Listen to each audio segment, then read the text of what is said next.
nurses that work with preschool children, all the way through high school, and then because we work with special education students, we also work with kids up to the age of 22 years of age. Oh, really? Uh-huh. And so, of course, though, if you're in school nursing, you also work with adults because you're working with all the teachers, too. Oh. And so if they're not feeling good, or if they're afraid they're having a heart attack or something, who do they go to? The school nurse, you know? My first year of being a school nurse, the principal was pregnant with twins. And one day she came to me and she said, "Oh my gosh, Marcia, we had a kindergarten mom who, her water broke, and she's pregnant. She says, I hope you get to deliver it." And I said, "I don't think so." But I'm sure if I would have had to, I would have done just fine, you know? But anyway, her husband came and picked her up and took her to the hospital, which was a good thing. But school nursing is so great because you work with kids that have every kind of disease that you can imagine. Because it doesn't matter what you have, you can go to school. So we have children who have asthma, diabetes, seizure disorders, cardiac problems, kidney problems, you know, kids that are in wheelchair. We have a student who she's on a respirator and she's paralyzed totally, and she has gone to school since preschool. So there's many, many challenges with school nursing. 4.5 years. And then you first started to become a registered nurse, right? Well, actually, because I went to a 4-year program, I was able to become a registered nurse my 3rd year of school. Okay. And each school in a bachelor's program varies, so sometimes you have to wait until your last year before you get become a registered nurse. But then there are some nurses, because there's an LVN program which is usually 1 year in length, and then there's an RN program that is usually 2 years. Okay? And so nurses who may have a 2-year degree, if they want to get their bachelor's degree, can integrate into a 4-year program at any point in time and probably get their 4-year degree in another 2 years. So you can start out at many levels and keep going, which is a great thing because those that have the 2-year degree can be working while they're getting their 4-year degree. You probably have to be, depending on what you do in nursing, like for what I'm doing, I think you have to be able to get along well with people. Okay? So you have to have people skills. But some types of nursing, you don't necessarily have to have people skills. Because if you're going to work in surgery all the time, you don't talk to them. You don't need to talk to them, so you know you don't really. You have to have some people skills, but not as much. Okay. But for me, having the people skills was real good. And then because I had a social work degree before, and decided to go into nursing, and then ended up in school nursing, it was a perfect match. You know, to have kind of that counseling background with the nursing background. I didn't go into school nursing until probably I was in my 40s when I went back to school for nursing. So in my 20s I got my degree in social work and languages. And then I worked in social work for about 20 years. And I moved to California about 20 years ago, and that's when I decided to go back to school in nursing. So that's always something to remember too. You're never too late to go to school. Never.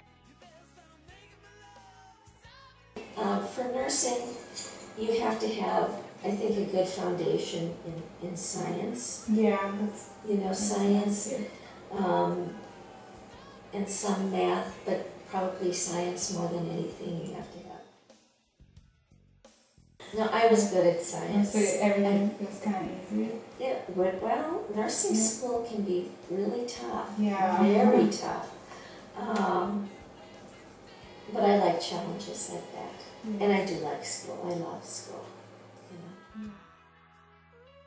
Well, the first day on the job as a school nurse, I was so nervous, you wouldn't believe it. I thought, oh my gosh. In fact, my first 3 weeks of working as a school nurse, I had diarrhea. Really? All the time. I was just like, oh, I was so nervous. You know? And I'll never forget the first day, a little boy as a kindergartner. You know, it was his first day, and he was real nervous too, and he comes whipping around the corner towards the nurse's office, and before he gets to my office, he threw up. And all I thought was, I'm so glad he didn't throw up in my office. So, but he was nervous too, you know, and that really helped kind of like, you know, break the ice. But, yeah, so I was very nervous. But, oh, there's great things that happen with kids all the time, you know. I'm trying to think of, like, at I have 3 different schools that I'm at. In one of my schools there's a little kindergarten boy who didn't want to take his medication at noon. So we would have to crush it up and put it in pudding or something to get him to eat it. And so every noon I would have to go and sit with him and all the kindergarten kids at the lunch table. And so all the kindergarten kids would say to me, are you his grandma? And I'd say, no. Are you his mom? No. You know, who are you? The nurse. And they'd go, he has his own nurse? And I said, no, I'm all of yours nurses. You know, I'm your nurse, every one of you, you know?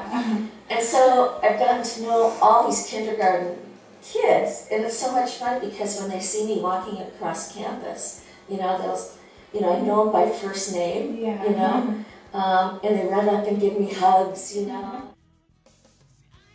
With kids that have G-tubes or kids that have trachs, you may have to give medication through the G-tube. You may have to give nebulizer treatments. You deal with, you know, emergencies, you know, kids having seizures. You know, every day is different. You know, I may think when I walk into work, okay, this is what I'm going to do today.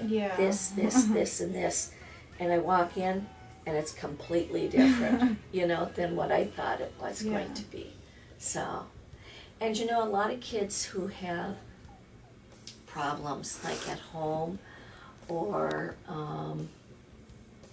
you know, they may come from a home where there's abuse, or they may come from, you know, their parents are splitting up, or maybe they're being bullied, or all kinds of things. And a lot of those kids go to the health office, you know, complaining of having a stomach ache or a headache, or, you know, because maybe they didn't eat breakfast in the morning, okay? Or maybe they're homeless, you know? So sometimes they're looking for, you know, somebody that's warm and fuzzy and, you know, good to them. So, so there's lots of reasons. You know, yesterday I was at a school where a student cut off his finger. Really? Well, not the whole finger, but the top of the finger. You know? And those are hard things to stop from bleeding. I mean, they bleed a lot. Head injuries bleed a lot, you know. There's just blood going all over the place, you know. So, you know, and you may deal with kids, you know, because you get into the higher grades, you know, and you may deal with suicide. You may deal with a lot more depression, pregnancies. You may deal with fights. You know, kids getting beat up. So you may deal with, I know one nurse this last year at another school, someone was hit by a car and seriously injured, you know, and she was the first person there. So your day can bring anything and everything. You may have a student that has a seizure in a pool and starts to drown, or you may have a child who starts to have or has a cardiac problem and dies from it. We've had that happen at our school sites. So you may have to do CPR for someone.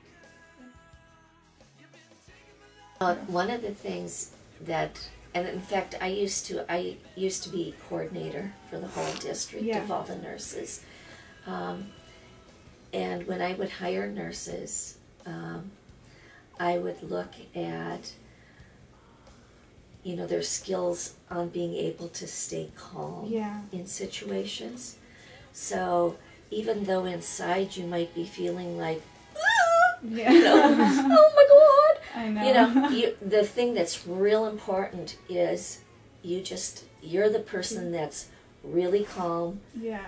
You take charge. You make sure everybody else stays calm in the situation, and you do what you need to do. If you have to be able to make decisions very quickly.